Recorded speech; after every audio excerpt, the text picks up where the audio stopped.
I packed the suitcase 3 weeks early. That is not something I normally do.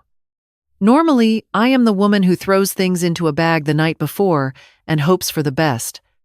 But this time I folded everything carefully. I ironed the blouse my daughter-in-law once said she liked.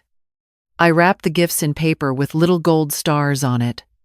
I made a list and checked it twice, which is something I have not done since my children were small enough to believe in magic. My son called on a Tuesday evening in early November. I was sitting in my kitchen in Portland, Maine, watching the first real snow of the season come down outside the window, the kind of snow that sticks to the branches and makes everything look clean again. "Mom?" he said, and his voice had that warmth in it. The warmth I remembered from when he was young and needed something from me.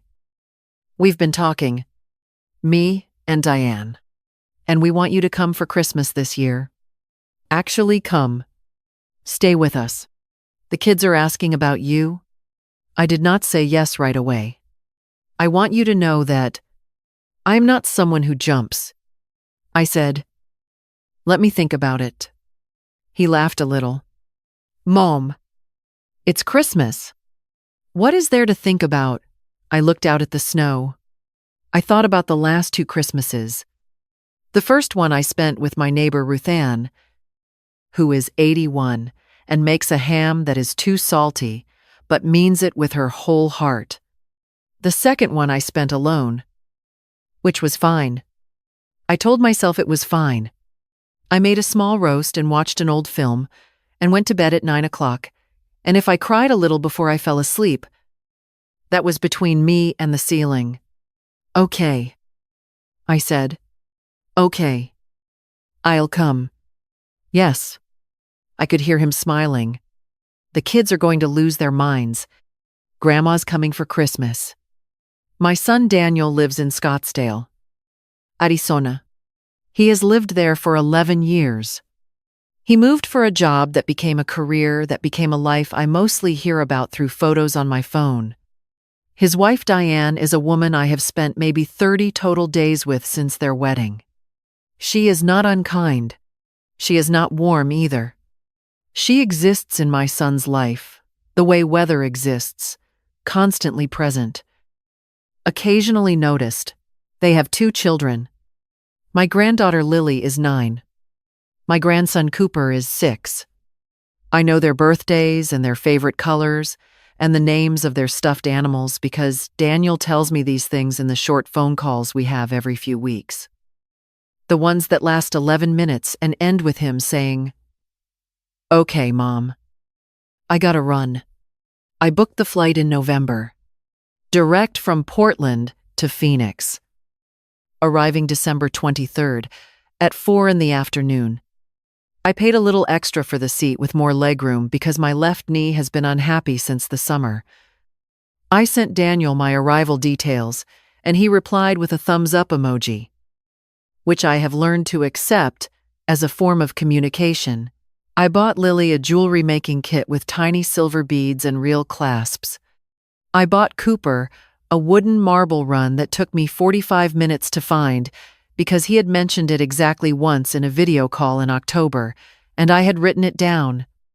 I bought Daniel a book about fly fishing, something he used to love before life got loud.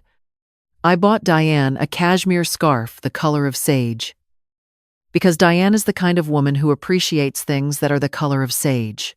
I wrapped everything in the gold star paper. I fit it all into my suitcase around the edges of my folded clothes.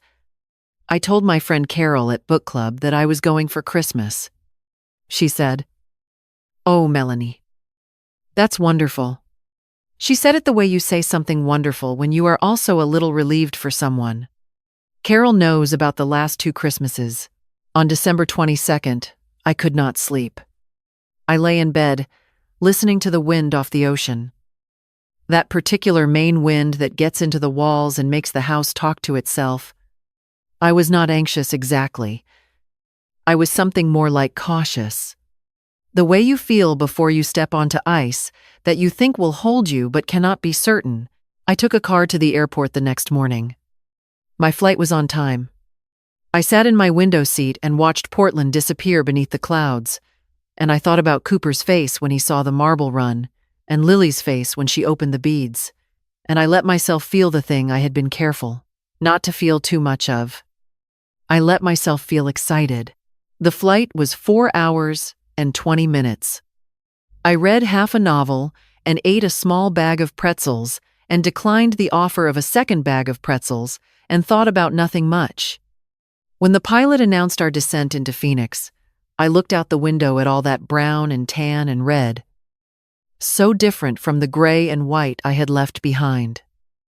And I thought, here we go. We landed at 4:11 in the afternoon. I sent Daniel a message while we were still taxiing. Just landed. So excited to see everyone. Heart emoji. Because I have learned to speak in emojis to my son.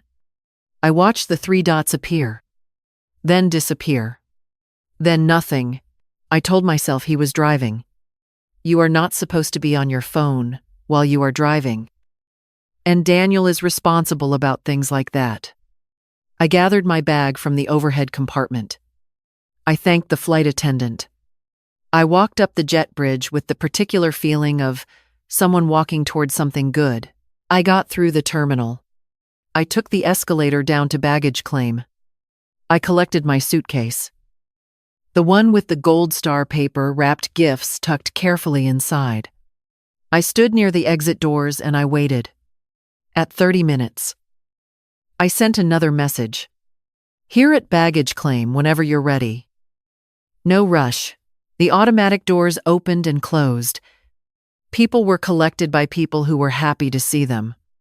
A man in a suit held a sign with a name on it that was not my name. 2 little girls ran screaming toward a woman who dropped her bag to catch them both, and it looked like the kind of moment people put on greeting cards. At 45 minutes, I called. It rang 4 times and went to voicemail. Hey. It's Mom. I'm here. Just waiting outside baggage claim. Call me when you can. No rush. I sat down on a bench. My left knee was grateful. Outside the big glass windows, the Arizona sky was doing something spectacular. Turning colors I do not have names for. Orange, bleeding into pink, bleeding into a kind of purple that looked invented. I watched it for a while because it was beautiful and because there was nothing else to do. At 1 hour, I called again. Voicemail again. I called Diane's number, which I had in my phone from a group thread about Thanksgiving 3 years ago. It rang twice. She did not answer. I sat with that for a moment. I want to be honest with you about what I felt sitting on that bench. It was not panic. It was not even anger yet. It was something quieter and more familiar than either of those things. It was the feeling of being an appointment that has been forgotten. Not a person who is missed, but a thing on a list that has been moved to tomorrow. I have felt it before. I want to be honest about that too. I pulled up the text thread with Daniel and scrolled back through it. The last real conversation was from 3 weeks ago when I confirmed my flight details. His last message was that thumbs up. I looked at that thumbs up for a long time in the Phoenix airport while the sky outside finished its performance and went dark. At 1 hour and 20 minutes, he called back. Mom. Hey. Sorry. Crazy afternoon. I said. I've been waiting outside baggage claim. A pause. Then oh. Shoot. Yeah. Okay, so here's the thing. Another pause. The kind of pause that is being used to arrange words. Diane's mom had a thing. A health thing. It's fine. She's fine. But Diane flew out to be with her this morning, and the kids are with me and it's been a lot today. I said, okay. Are you on your way? Yeah. Okay. So I talked to Diane and she thought, maybe you could just take a rideshare to the house. It's like 25 minutes. And I've got a key situation set up. I said. A key situation. Under the planter. The big one.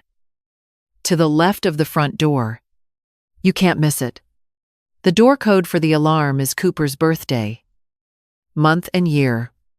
I'm getting the kids to bed and then it'll be better tomorrow.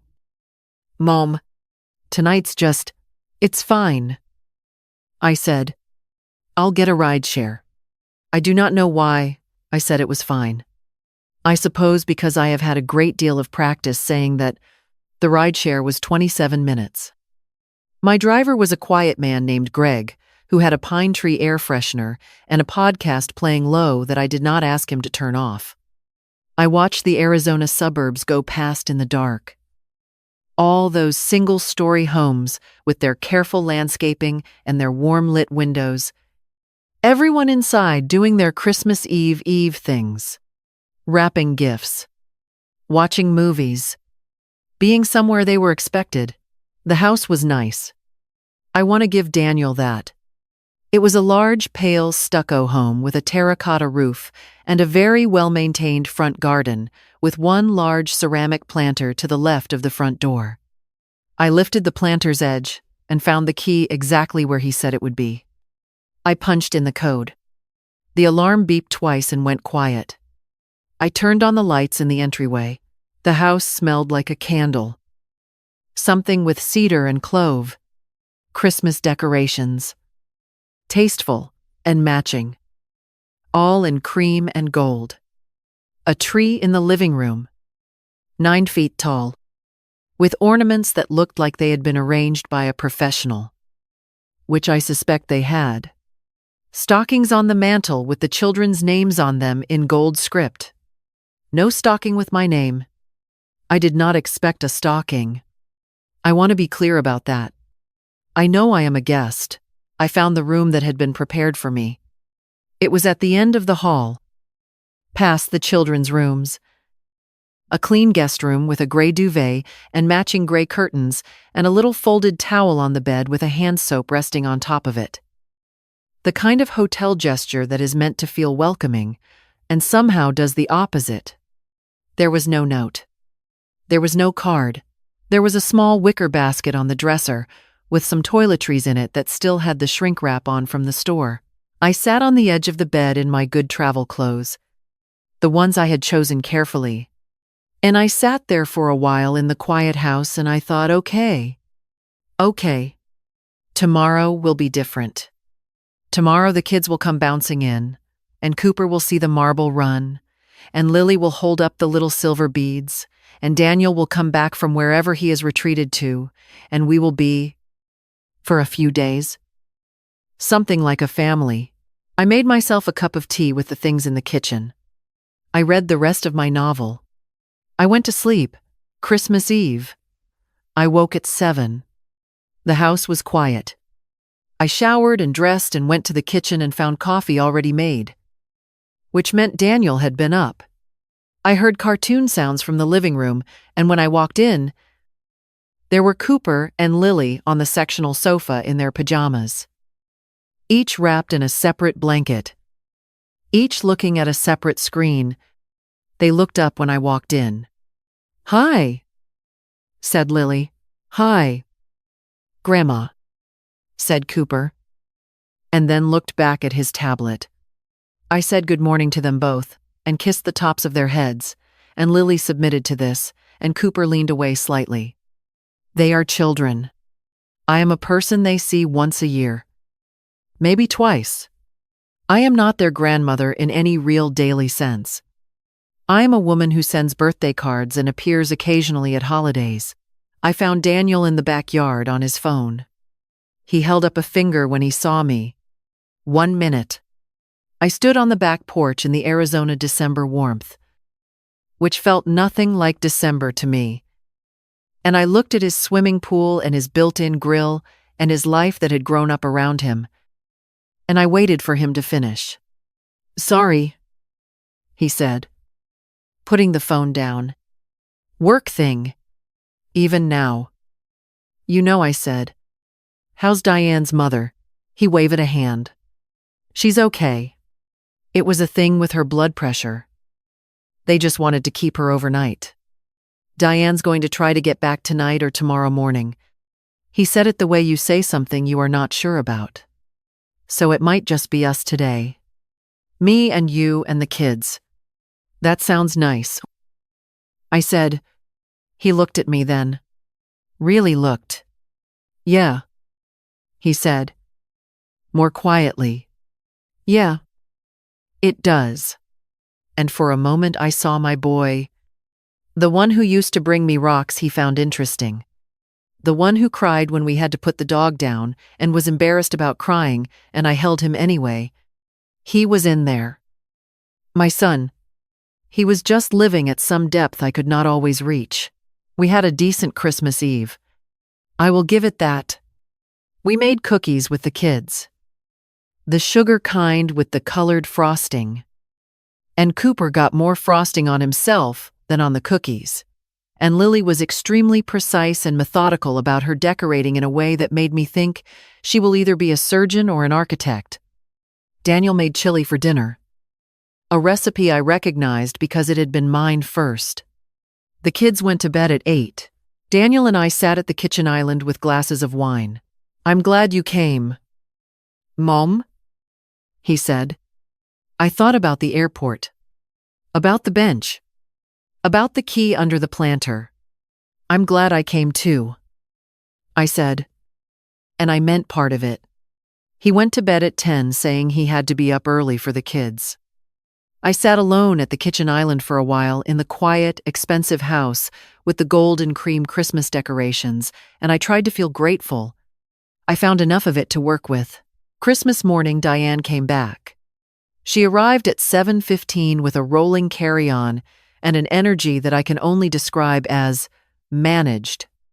She greeted me with a hug that was brief and correct. She thanked me for coming. She went immediately to the children, and I stood in the living room while the four of them had their moment. Their family unit in their natural formation. And I stood slightly outside the frame of it in the way that I was beginning to understand was simply my position in this household. The gifts were opened. Cooper loved the marble run more than I had hoped, which is the best thing I can tell you about Christmas morning. He said, "This is so cool. Grandma and I want to put those 4 words somewhere I can keep them." Lily examined each individual bead with the seriousness of a jeweler. Daniel held up the fly fishing book and said, "Oh, wow." Mom, in the voice of someone who does not have time to fly fish and knows it. Diane unwrapped the sage cashmere scarf and said, "Oh, how lovely," and draped it over her arm in a way that looked like she was deciding where to donate it. Then things shifted in the way that things shift when you are a guest and not a resident. Diane had plans. A lunch at her sister's house. Across the city. Just the 4 of them. She said, smiling at me with her correct smile. Family obligation. She hoped I wouldn't mind. There was plenty of food in the kitchen. Daniel could show me the neighborhood if I wanted to take a walk. I looked at my son. He looked at the countertop. "I'll be back by 4. Diane said. "And then we'll all have dinner together." They left at 11. I stood in the living room with the marble run box open on the floor and the torn gold star wrapping paper, and I thought I flew here. I am 63 years old and I flew here, and there is no one in this house. I did not cry. I want you to know that I made myself another cup of coffee, and I put on my coat and I took a walk in the neighborhood. Arizona in December felt like April in Maine. The streets were quiet. Everyone inside with their families. I walked past houses with wreaths on the doors and inflatable snowmen in the yards, and cars in the driveways that suggested many people were exactly where they were supposed to be. I walked for an hour.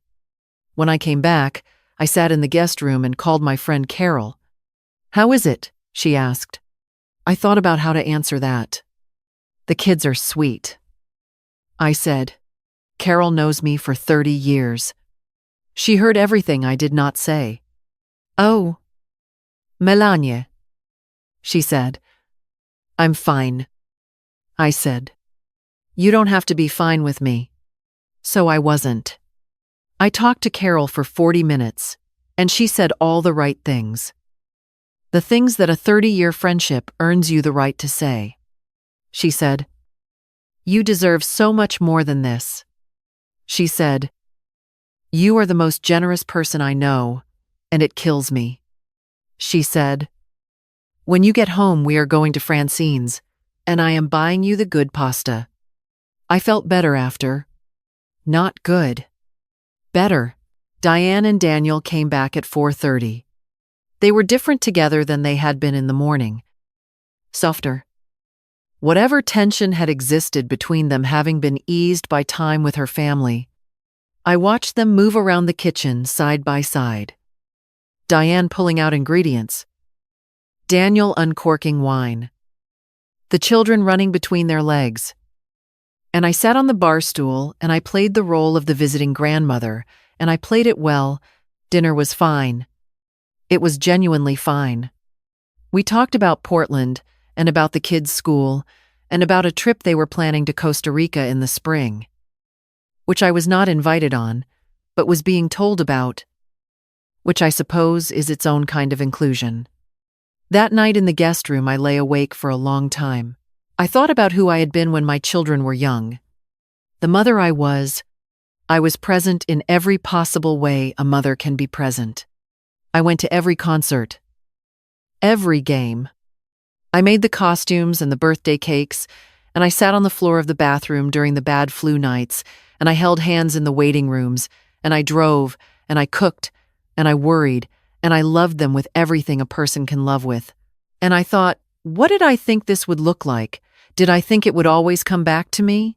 Did I think the love would circulate like water? Going out and returning. Endlessly. Maybe I did. Maybe that was naive. Maybe love is not alone. Maybe it is a gift. And you do not give a gift, expecting return. But I also thought I am not asking for much. I am not asking to be the center of anything. I am not asking to be needed. I am just asking to not be forgotten. To not be a hospitable inconvenience. To not arrive in someone's life like a package that gets left on the porch and moved out of the way. I am asking to be remembered as a person, not a role, not a guest, not a grandmother-shaped obligation that shows up at holidays and can be managed with a shrink-wrapped toiletry basket and a key under a planter. I am a person. I am still a person. The next 3 days passed. There were good moments threaded through them. I want to be fair. An afternoon by the pool where Cooper taught me a game he had invented that made no sense and was also very fun. A morning when Lily showed me her drawing notebook, page after page of detailed little worlds she had created. And I sat beside her for an hour while she explained each one. And those were 60 minutes I would carry with me. Daniel and I went for a walk on the second morning. Just the two of us. And he talked about work in a way that told me he was not entirely happy in it. And I listened without advice because he did not ask for advice. And at the end he said, "Thanks, Mom," in a voice that meant something. These were real things. I do not discount them. But there was also Diane's quiet management of the household that somehow always included me being in a room where the action was not. There was Daniel's phone. Always present. Always slightly more urgent than whatever was in front of him. There were dinners where the conversation moved past me, like a river moves past a particular rock around. Not through. On December 28th, I took a rideshare back to the airport. Daniel said he would take me, but he had a call. He walked me to the front door. He hugged me. He said, "Thanks for coming. Mom, really. The kids loved it." I said, "I loved it too." Lily ran to the door at the last second and hugged my waist and said, "Bye, Grandma." And Cooper shouted from somewhere in the house, "Bye, Grandma," without appearing. And I laughed because it was very Cooper. I got into the rideshare. My driver this time was a woman named Patricia, with a reusable water bottle in the cup holder and a pleasant voice on her GPS. I watched the pale stucco houses scroll past, and I made myself stay with everything I felt rather than putting it away. Because I have been putting things away for too long, and it has not made me feel better. Only quieter. I felt sad. I am allowed to feel sad. I felt loved by my grandchildren in the particular way that grandchildren love you, which is whole and simple and does not carry any of the complicated weight that love between adults does. I felt like a visitor in my son's life. Not unwelcome exactly, just not quite the point. And underneath all of it, something else.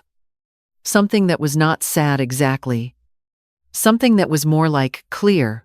On the plane home, I took out the small notebook I carry and I wrote some things down. Not for anyone else, just for myself.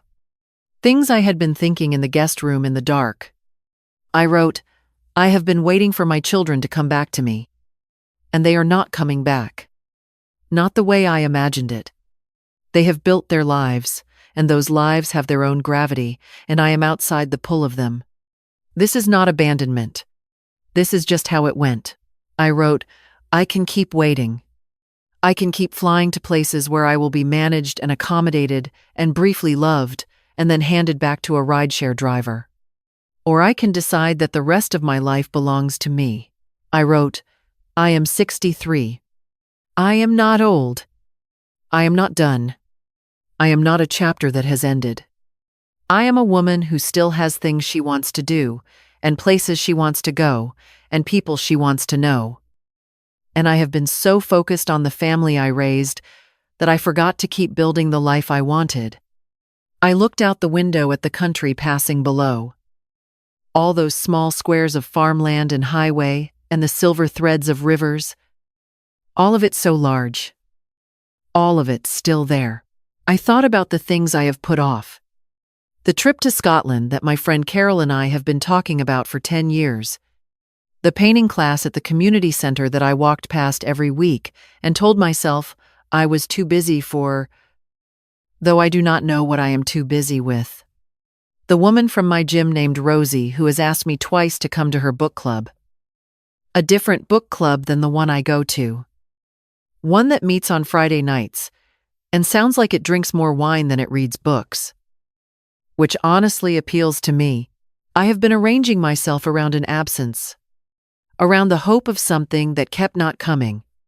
And the arranging had become its own kind of life. A life organized around waiting. Which is no life at all. When the plane landed in Portland, it was 9:30 at night. The temperature was 14 degrees. The jet bridge was cold all the way through. My suitcase came around the baggage carousel with its gold star paper visible through the mesh of the outer pocket. The gifts I had chosen so carefully, and I wheeled it through the doors and into the main winter, and I breathed the cold air that smells like cold salt water and pine and nothing else. And standing there in the parking lot in the cold with my breath visible in front of me, I made myself a few promises. I am going to call Rosie tomorrow and tell her I am in for the Friday book club. I am going to sign up for the painting class in January. I am going to call Carol and start planning Scotland for real. With actual dates and a real deposit. Because the conversations about going are not the same as going, and I have confused them for too long. I am going to love my grandchildren from wherever I am. I am going to send the birthday cards and make the video calls, and be the grandmother who remembers the stuffed animals' names. But I am going to stop crossing the country to sit in a guest room, hoping that enough proximity will eventually feel like belonging. When my children need me, I will come. That has not changed. If Lily needs me, or Cooper needs me, or Daniel, with all his busyness and his distracted love, needs me, I will come. That is not something I am willing or able to stop being. But I am also going to show up for myself the way I have been showing up for other people for 40 years. With the same care and the same intention and the same willingness to travel, because here is what I know. Standing in a parking lot in Portland, Maine at 9:30 at night, with my fingers going numb and my suitcase full of Gold Star paper. I am not a footnote.